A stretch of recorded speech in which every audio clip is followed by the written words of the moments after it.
Hi hello ఎలా ఉన్నారు అందరూ? Welcome to Sandhya honey YouTube channel. ఈరోజు వచ్చేసి హ్యాండ్స్కి ఎల్బో సింపుల్ పఫ్ ఎలా కట్ చేసుకోవాలో చూపిస్తాను. వచ్చేసేయండి, సింపుల్గా చాలా ఈజీగా అర్థమయ్యేటట్టు చూపిస్తాను. ముందుగా హ్యాండ్ పొడవు ఎంత ఉందో చెక్ చేసుకోవాలి. హ్యాండ్ పొడవు వచ్చేసి 9.5 ఉంది. 9.5 అంటే ఇక్కడ హాఫ్ ఇంచు ఖర్చులకి పెట్టుకొని 9.5 పెట్టుకోవాలి. 9.5 ఇక్కడ వచ్చేసి ఖర్చులకు వచ్చేసి హాఫ్ ఇంచ్ ఎక్స్ట్రా అనమాట, 10 ఇచ్చింది. ఇప్పుడు మొత్తం వచ్చేసి 10.5. 9.5 కదా పొడవు, 10.5 వచ్చింది. 1 ఇంచ్ ఎక్స్ట్రా పెట్టుకోవాలి. ఇక్కడ కూడా 10.5 పెట్టుకొని ఒక లైన్ గీసేసుకోవాలి.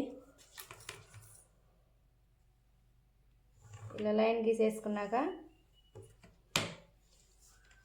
ఇక్కడ డౌన్ కోసం ఈమె సన్నగా ఉంది కాబట్టి 3.5 పెట్టుకున్నాను. 3 పెట్టుకున్నా సరిపోద్ది. 3.5 పెడతాను. ఎల్బో హ్యాండ్స్ కదా, 3.5 పెట్టాను. ఇక్కడ వచ్చేసి 2 ఇంచెస్ పెట్టుకోండి. పెట్టుకొని సంక లూజ్ వచ్చేసి 6.5 ఉంది. 6.5 కదా, హాఫ్ ఇంచ్ తగ్గించుకొని హాఫ్ ఇంచ్ 6 పెట్టుకోవాలి. 6 పెట్టుకొని ఇదిగో ఇక్కడ 3.5 పెట్టుకోం కదా, ఇక్కడ ఒక లైన్ గీసేసుకోండి.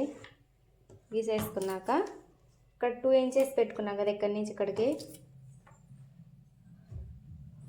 ఇక్కడ ఇట్లా లైన్ గీసేసుకొని ఇలా ఉండిచ్చేసేయాలి. ఇక్కడ నుంచి ఇక్కడికి 1.5 ఇంచెస్ పెట్టుకొని ఇలా క్రాస్గా డౌన్ చేసేసుకోవాలి. చాలా సింపుల్ అండి. ఇలా పెట్టుకున్నాక సింపుల్ పఫ్ కోసం 2 ఇంచెస్ అన్నా 3 ఇంచెస్ అన్నా 2.5 అయినా మన ఇష్టం ఎంత కావాల్సి ఉంటే అంత పెట్టుకోవచ్చు. ఇంకొచ్చేసి 2.5 పెడుతున్నాను. 3 పెట్టుకుంటే ఇంకా పఫ్ బాగా వస్తుంది.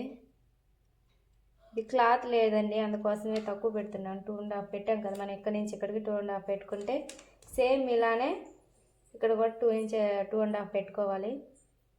ఇలా ఒక బాక్స్ లాగా గీసుకోవాలి.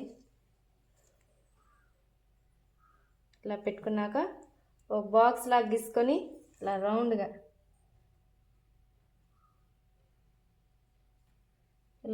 గీసుకొని ఇలా దీంట్లో కలిపేసేయాలి. అంతేనండి. ఇక్కడికి ఒక చిన్న టక్ పెట్టుకోవాలి మనం, అంటే గుర్తు కోసం. ఇక్కడ వచ్చేసి లూజ్ ఎంత ఉందో చూసుకోవాలి. చూసారా, లూజ్ వచ్చేసి 4.5 ఉంది. 4.5 పెట్టుకొని 2 ఇంచెస్ ఎక్స్ట్రా అనమాట ఖర్చుల కోసం. ఇక్కడ కూడా 2 ఇంచెస్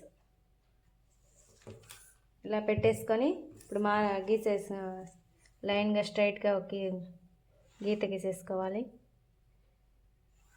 ఇలా గీసుకొని మార్కర్ వీల్తో మార్కింగ్ ఇలా గీకేసుకుంటే మనం స్టిచ్ చేసుకునేటప్పుడు ఈజీగా ఉంటుంది. చూసారా, ఇలా గీసేసుకుంటే ఇట్టు కూడా పడుతుంది అనమాట, మనం ఎత్తుక్కోకుండా. ఇప్పుడు కట్ చేసేసుకుందాం. చూసారా, రౌండ్ ఇక్కడి నుంచి ఇక్కడికి పఫ్ బాగా వస్తుందండి. ఇలా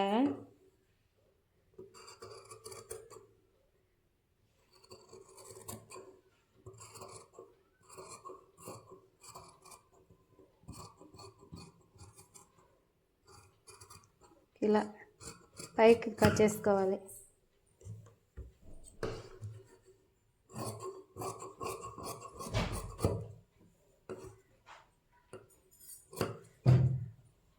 అలా ఎక్స్ట్రాస్ అన్నీ కట్ చేసేసుకున్నాక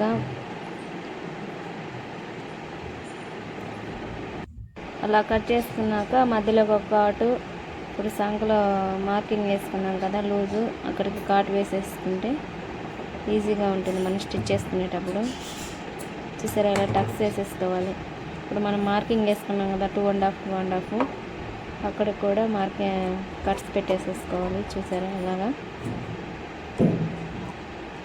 ఈ వీడియో మీకు యూజ్ అయితే నచ్చితే ఒక లైక్ చేయండి అండ్ సబ్స్క్రైబ్ చేసుకోండి. లైక్ చేస్తే ఇంకొంతమందికి వెళ్తుందండి ఈ వీడియో. ఈ ఎల్బో పఫ్ ఎలా స్టిచ్ చేసుకోవాలి ఇంకొక వీడియోలో చూపిస్తాను. అంతవరకు లైక్ చేయండి, షేర్ చేయండి అండ్ సబ్స్క్రైబ్ చేసుకోండి. ఇంకేమైనా మోడల్స్ కావాల్సి ఉంటే కామెంట్ చేయండి. అందరూ బాగుండాలి, అందులో నేను ఉండాలి. Tata, see you of next video. Bye.